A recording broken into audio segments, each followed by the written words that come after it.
यो सत्संगमा यहाँहरूलाई म स्वागत भन्दै आज फेरि म तपाईहरुसँग सत्संगमा रहन चाहन्छु। कति मानिसले प्रश्न गरेको पाउँछु, सत्संग भनेको के हो र सत्संगले हाम्रो जीवनमा कस्तो खालको लाभ पुर्याउँछ, फाइदा गर्छ भन्ने बारे हो। कति मानिसमा सत्संगको बारेमा ज्ञान नहुनुको कारणले गर्दाखेरि धेरै मानिसहरू सत्संगको महत्व नबुझेर अर्थात सत्संग नपाएर मानिसहरू आफ्नो जीवन दुःखदायी कष्टदायी बनेको हामी पाउँछौं, भएका हामी पाउँछौं। मानिसहरू धन सम्पत्ति नभएर आफूले सोचे जस्तो नभएर दुखी हुने होइन, तर अज्ञानताको कारणले गर्दाखेरि मानिसहरू दुखी हुन पुग्छन्। अज्ञानताले मानिसलाई कसरी दुखी बनाउँछ त यो पनि त हामीले जान्नु पर्यो। मानिसलाई अज्ञानताले दुखी कसरी बनाउँछ भन्दाखेरि मानिसको सोच्ने शक्ति चाहिँ उले थाहा पाउन सक्दैन। म संसारिक कुरा प्राप्त गर्न नसक्दाखेरि दुखी हुन्छु, दुखी भएको छु भन्ने कुराहरू उले सोच्ने गर्छ, तर कुरो त्यसो होइन।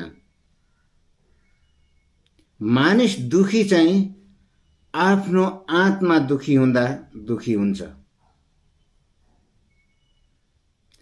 आफ्नो आत्मा दुखी चाहिँ कसरी हुन्छ भन्दाखेरि आफ्नो सोचाइ गलत भएको कारणले आत्मा दुखी हुन जान्छ। अनि मानिस आत्मामा दुखी भएपछि उसले आफूलाई हीनता बोध सम्झिने, आफू कमजोरी, सबै संसारमा सबैभन्दा दुखी आफूलाई ठान्न थाल्छ।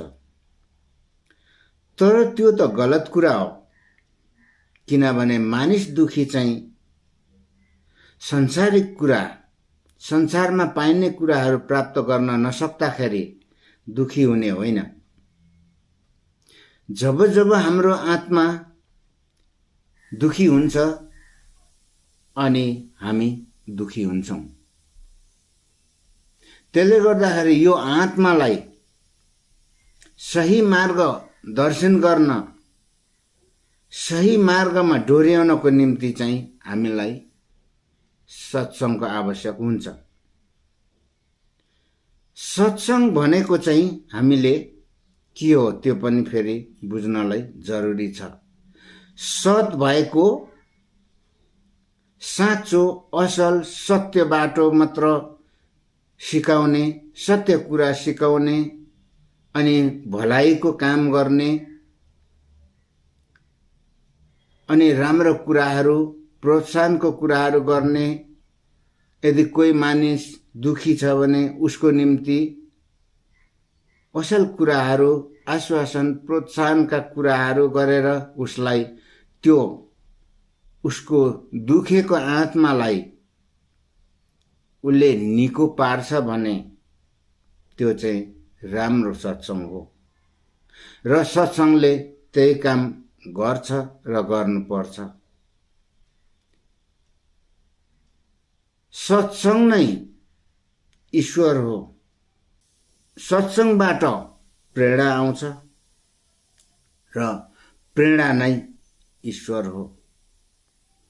चेतना ईश्वर हो, प्रेम ईश्वर हो, दया ईश्वर हो।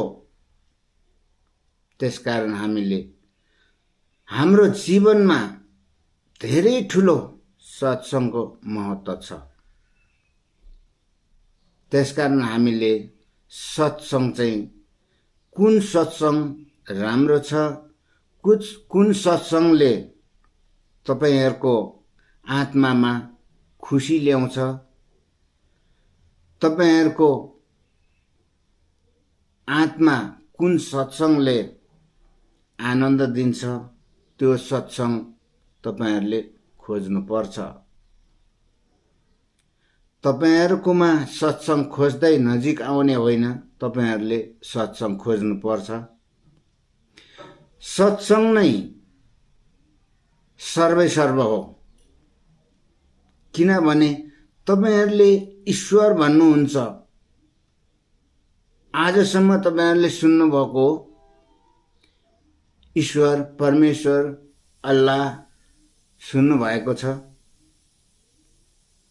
तपाईहरुले यो सुन्नु भएको छ, त्यो ईश्वरलाई कसैले भेटेको छन्, कसैले देखेको छन् भनेको तपाईहरुले सुन्नु भएको छ? छैन नि, किनभने बाणी मात्र शास्त्रद्वारा सुनाइन्छ र ईश्वर भेटेर आउने मान्छे कोही पनि छैन।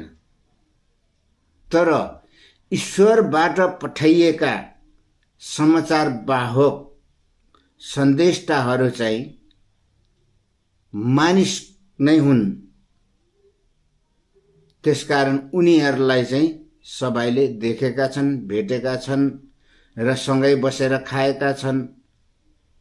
त्यसकारण उनीहरू सन्देशवाहकहरू मानिस नै हुन् र उनीहरूबाट पनि सत्संग दिएको थियो र त्यही सत्संगहरू पहिले छौन्जेल मानिसहरूले त्यही सत्संगबाट पनि जीवनमा लाभ उठाएका थिए र जीवन प्राप्त गरेका थिए भने आज त्यो कुरा पाइँदैन।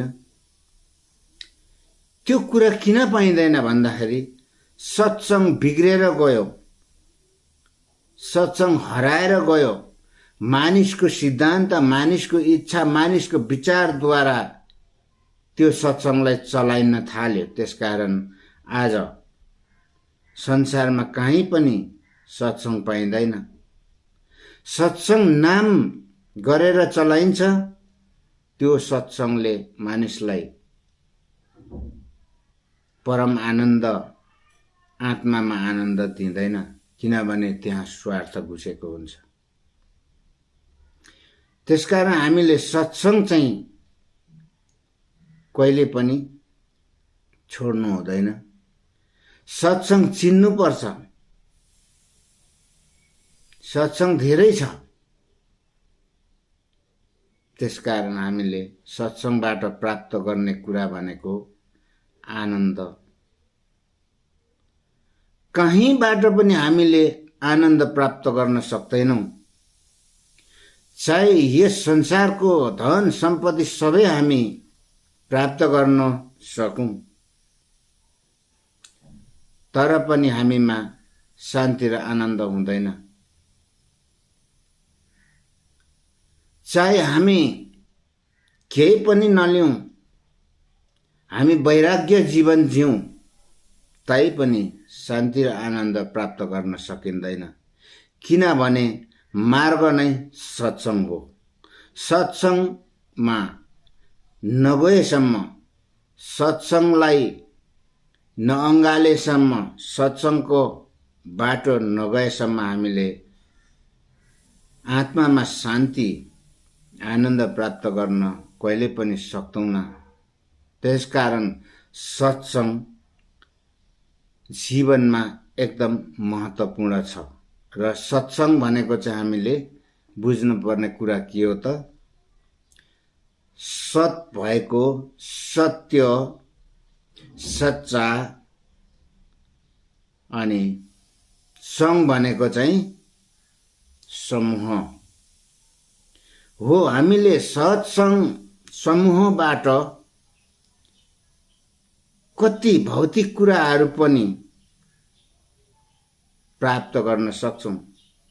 कसरी भन्दाखेरि तपाईको सत्संग गर्ने साथी, तपाईसँग सत्संगमा आउने साथीहरू, किनभने तपाईको दुःख देखेर उनीहरूमा दया आएर तपाईलाई सहयोग गरे भने तपाईले त्यो प्राप्त गर्नुभएको हो। तपाईलाई राम्रो कुरा सिकाउनु भयो भने त्यो पनि तपाईले प्राप्त गर्नुभएको हो।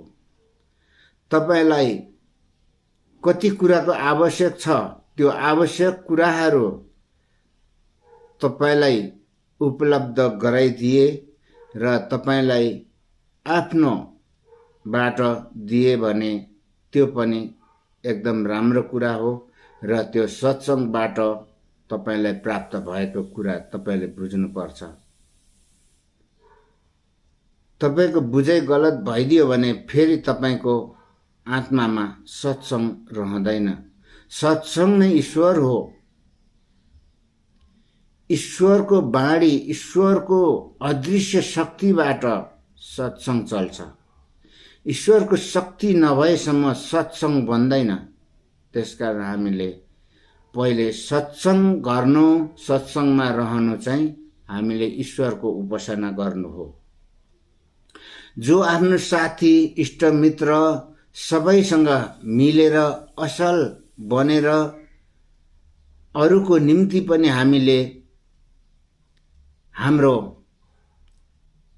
धन सम्पत्ति, हाम्रो शरीरका सहयोगहरू हामीले गर्नुपर्छ। त्यो नै ईश्वरबाट आएको प्रेरणा भनेर हामीले जान्नुपर्छ र हामीले सत्संग यसरी नै हामीले गर्नुपर्छ र सत्संगको महत्त्व हाम्रो जीवनमा कति ठुलो छ भनेर तपाईले जान्नुभयो। धन्यवाद।